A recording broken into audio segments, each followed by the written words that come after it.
بسم اللہ الرحمن الرحیم۔ السلام علیکم ورحمۃ اللہ وبرکاتہ۔ میں ہوں آپ کا ہوسٹ عثمان۔ ہم لائے ہیں آپ کے لیے ایک بہت ہی اہم پروگرام جس کا نام ہے اسلام اور میری زندگی۔ ہم اکثر دعا کرتے ہیں کہ یا اللہ مجھے نماز پڑھنے کی توفیق عطا فرما، مجھے اچھے نیکی کی کام کرنے کی توفیق عطا فرما۔ تو یہ توفیق کیا ہے؟ آج ہم بات کریں گے کہ توفیق کیا چیز ہے۔ ہم بار بار اس کو کہتے ہیں اللہ توفیق دے۔ ہم کسی بھائی کو کہتے ہیں کہ نماز پڑھیں تو وہ کہتے ہیں بھائی ہمارے لیے دعا کریں کہ اللہ ہمیں توفیق دے۔ تو آج ہمارے ساتھ شخص موجود ہیں جن سے ہم پوچھیں گے کہ توفیق کیا ہے، توفیق کس کو ملتی ہے، اور اس کی وجوہات کیا ہیں، اور اس کی جو علامات کیا ہیں جس بندے کو اللہ سبحانہ و تعالیٰ توفیق دے دیتے ہیں۔ تو آئیے انشاءاللہ شیخ محترم، توفیق کیا ہے، اس کے بارے میں؟ توفیق جو ہے نا، یہ اللہ کی مدد ہے۔ نبی اسلام نے جو تعلیمات دی ہیں ان کی روشنی میں شرعی نقطہ نگاہ سے توفیق یہ اللہ کی مدد اور تعاون ہے۔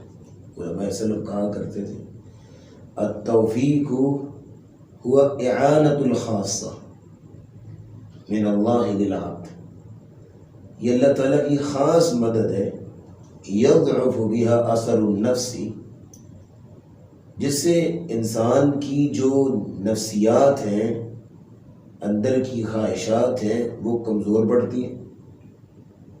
انسان پہ کہ شیطان کا غلبہ ہوتا ہے وہ ختم ہوتا ہے، اور انسان کو نیکی کی طرف شوق اور رغبت پیدا ہوتا ہے۔ انسان جو ہے وہ نیکی کی طرف جو ہے وہ آگے بڑھتا ہے۔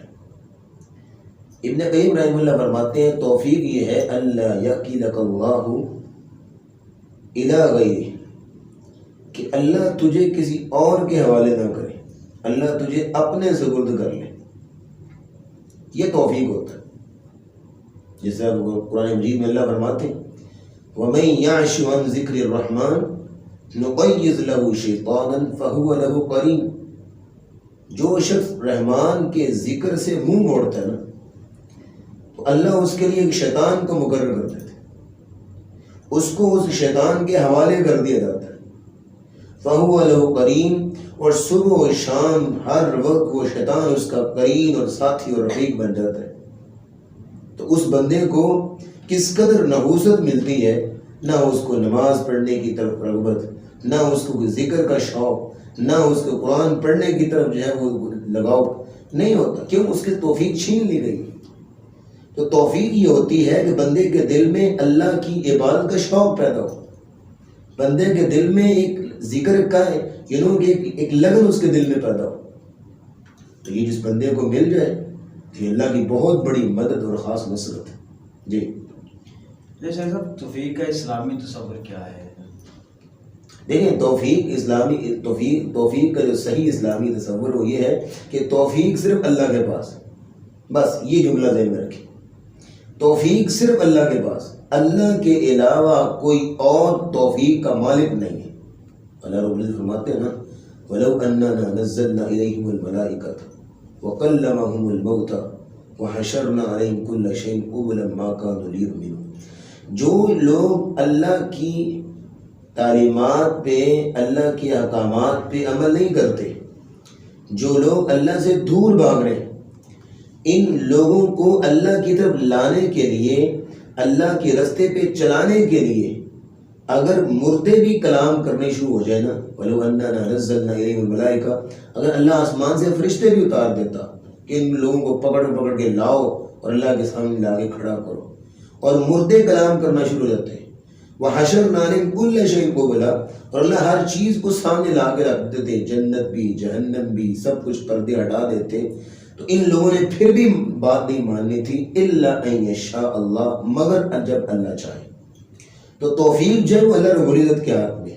یمنون علیک ان اسلموا، آ کے نبی اسلام کے پاس کچھ لوگ احسان جتلاتے تھے، بھائی ہم ایمان لائے، بھائی ہم تو مومن بن گئے، کہا قل لا تمنوا علی اسلامکم، اپنے اسلام لانے کا احسان مجھ پہ نہ جتلاؤ بل اللہ یمن علیکم ان ہداکم للایمان، یہ اللہ کا تم پہ احسان ہے کہ اللہ رب العزت نے تمہیں ایمان کی دولت دی، تم نماز پڑھنے کے لیے آ گئی، اللہ کا تم پہ احسان ہے، اللہ کی توفیق اور اذن سے آئے۔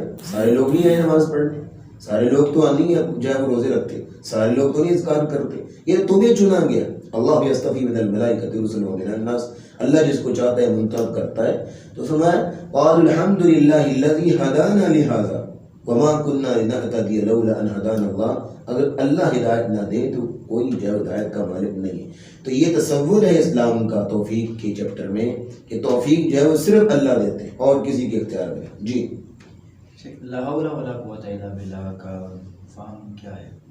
دیکھیں تو لا حول ولا قوت الا باللہ جو فہم ہے وہ یہی ہے، لا حول ولا قوت الا باللہ، کہ لا حول ایک لفظ، ولا قوت دوسرا، الا باللہ کی اس کی جو ہے وہ تکمیل کر رہا ہے کہ نیکی کرنے کی طاقت، نیکی کرنے کی توفیق اور گناہ سے بچنے کی جو قوت ہے، ابیلٹی ہے، وہ صرف اللہ کی اذن سے۔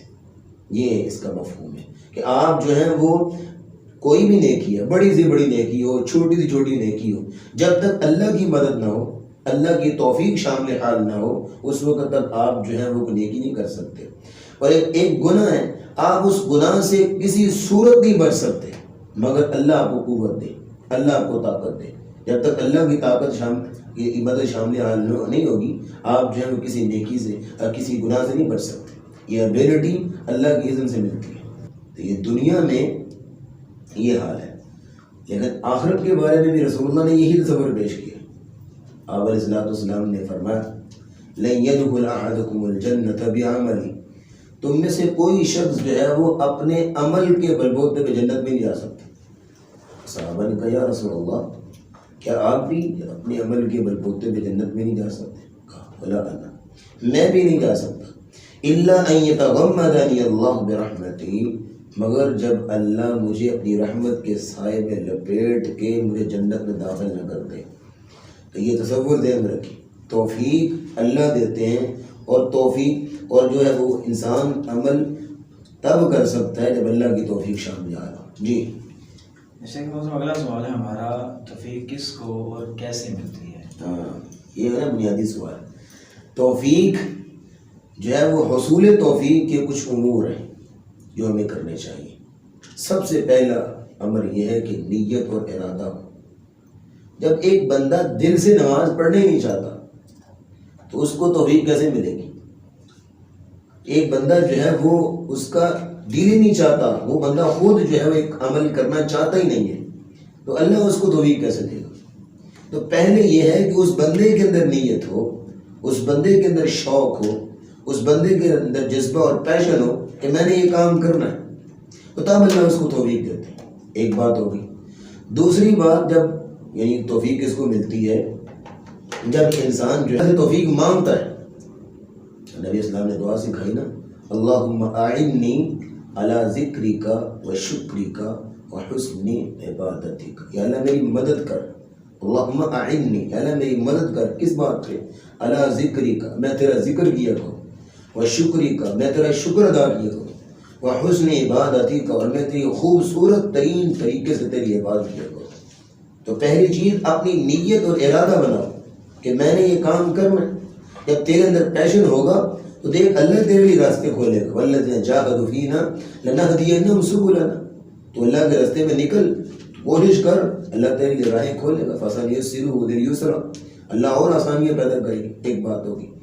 تو یہ نیت ارادے سے، دوسرا دعا کرنے سے، تیسرا قدم بڑھانے سے۔ جب تم اللہ کی طرف قدم بڑھاؤ گے تو اللہ تمہیں ویلکم کریں گے۔ ظاہری بات ہے، نبی اسلام کی حدیث ہے، اللہ فرماتے ہیں، حدیث قدسی، اللہ فرماتے ہیں انا عند ظن عبدی بھی، میں اپنے بندے کے گمان اور خیال کے مطابق فیصلے کرتا ہوں۔ وانا معه اذا ذکرنی، اور میں اپنے بندے کے پاس ہوتا ہوں جب مجھے یاد کر رہا ہوتا ہے۔ اور آگے فرمایا وَإِن تَقَرَّبَ إِلَيَّ بِشِبْرٍ تَقَرَّبْتُ إِلَيْهِ بَاعًا، اگر میرا بندہ ایک بالشت میرے قریب آتا ہے تو میں اس کے قریب ایک ہاتھ تک جاتا ہوں، اور اگر وہ میری طرف جو ایک چل کے آتا ہے آتیتو ہرولۃ، میں اس کی طرف دوڑ کے جاتا ہوں۔ تو پہلا قدم تمہیں اٹھانا ہوگا نا۔ پہلا قدم تم اٹھاؤ گے تبھی اللہ ویلکم کریں گے. تم ہاتھ بھی ہاتھ دھرے بیٹھے ہو، چلو جی دعا کرو جی اللہ توفیق دے، تو بھائی کیسے توفیق ملے گی؟ کبھی شاپ پہ جانے کے لیے، کبھی جاب پہ جانے کے لیے، کبھی فیکٹری جانے کے لیے، اپنی جو ہے وہ پلیس آف بزنس پہ جانے کے لیے، کبھی تم نے کہا کہ ہاتھ بھی ہاتھ دھرے بیٹھے ہو اور دعا کرو جی اللہ مجھے توفیق دے میں جایا کروں. وہاں تو اٹھ کے جاتے ہو، اپنی نیندیں قربان کرتے ہو، وہاں پہ اپنی بڑی بڑی جو ہے وہ خوشیاں جو قربان کر دیتے ہو، نہیں جی میرا جو ہے وہ کام کا ٹائم. تو وہاں تو تم قدم اٹھاتے ہو. تو اللہ کی طرف بھی توفیق تب ملے گی جب تم پہلا قدم اٹھاؤ. پہلا قدم تم اٹھانا تمہارا کام ہے، تمہارے لیے رستے کھولنا اور تمہیں ویلکم کرنا یہ اللہ کا کام ہے. تو نیت سے، دوسرا دعا کرنے سے، تیسرا یہ ہے کہ آپ توفیق آپ کو تب ملے گی جب آپ جو ہے وہ اللہ کی طرف بڑھیں گے، پہلا قدم اٹھائیں گے. چوتھا اور آخری عمل یہ ہے توفیق حاصل کرنے کا، علم نافع کا حصول، کہ آپ علم حاصل کریں.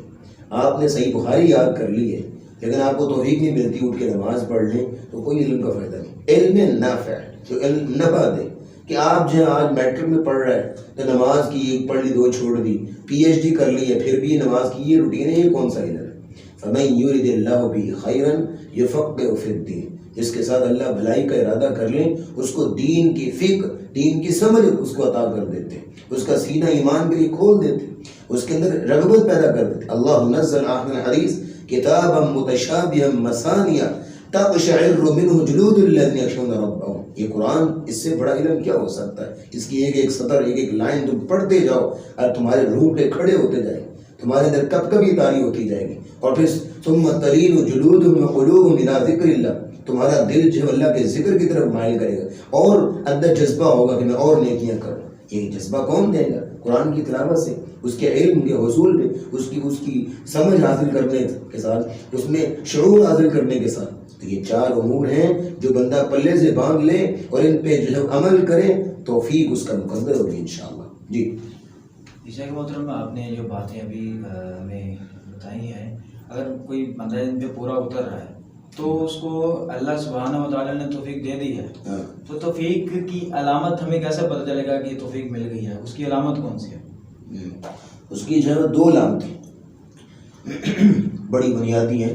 ایک بندے کو توفیق اللہ نے دے دی تو کون کون سی سائنز ہیں جو اس کے اندر پیدا ہوتی ہیں؟ بڑا اہم سوال. پہلی علامت یہ اس کے اندر پیدا ہوتی ہے کہ نیکی کی راہیں کھلتی ہیں، نیکی کے مواقع کھلتے ہیں. گھر سے نکلا تھا گناہ کے ارادے سے، آگے جو ہے وہ کسی نے پکڑ لیا، وہ نیکی کی طرف لے گیا، یا کوئی اور معاملہ ایسا بن گیا، نیکی کی راہیں اس کے لیے کھلتی ہیں. نبی اسلام کی حدیث اذا اراد اللہ بعبد خیرا استعملہ، جب اللہ کسی کے ساتھ خیر کا ارادہ کر لینا تو اللہ اس کو استعمال کرتے ہیں. صحابہ کہنے یار سوا کیف یستعمل، اللہ اپنے بندے کو کیسے استعمال کرتے ہیں؟ کہا یوفقہ لعمل صالح قبل الموت، اللہ اس کو نیک اور صالح عمل کی توفیق دیتا ہے.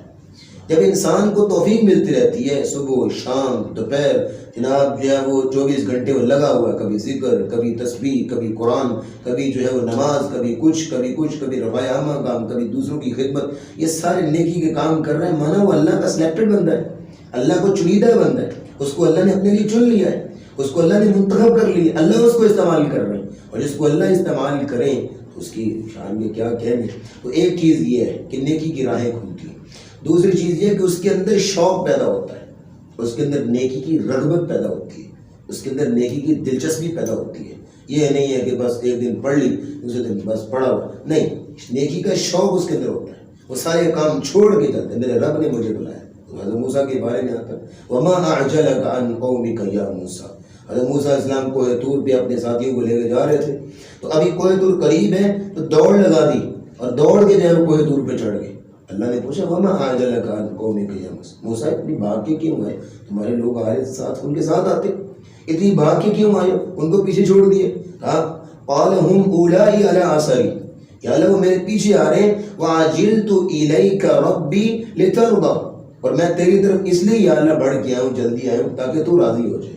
تو اپنے رب کی طرف جلدی جانا یہ نیکی کی توفیق ہے، اور یہ نیکی کے اندر جذبہ اور شوق ہوتا ہے. جی شیخ محترم، توفیق نہ ملنے کی وجوہات کیا ہو سکتی ہیں کہ کون سی وجہ جس کی وجہ سے انسان کو توفیق نہیں ملتی؟